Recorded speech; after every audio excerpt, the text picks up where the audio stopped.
யாரது யாரது?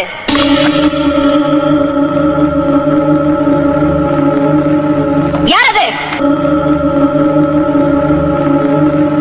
யாரது? ഞാൻ ജോർജ് കുട്ടി. ரோஹி, கதவை தர தர, கதவை கதவை தர.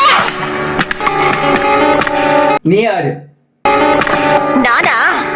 சண்டாளா, என்னைய யாருன்னு கேக்குற? நான் தாண்டா நாகவல்லி. എതുക്കാக വന്ന? உன்னை கொல்றதுக்கு, உன்னை கொன்னு உன் ரத்தத்தை குடிக்கிறதுக்கு. கதவை தர. உன்னால என்ன கொல்ல முடியாத நாகவல்லி. கொல்லுவேன், கண்டிப்பா கொல்லுவேன். வரப்போற துர்காஷ்டமி அன்னைக்கு நான் உன்னை கொல்லுவேன். அப்பத்தான் என் ஆத்திரம் அடங்கும். അപ്പൊ ദുർഗാഷ്ടമി നാളെ വന്നേക്കുവാ. ഇപ്പൊ പോ നാഗവല്ലി. போறேன், இப்ப போறேன். நிச்சயமா திரும்பி வருவேன். உன்னை கொல்வேன்.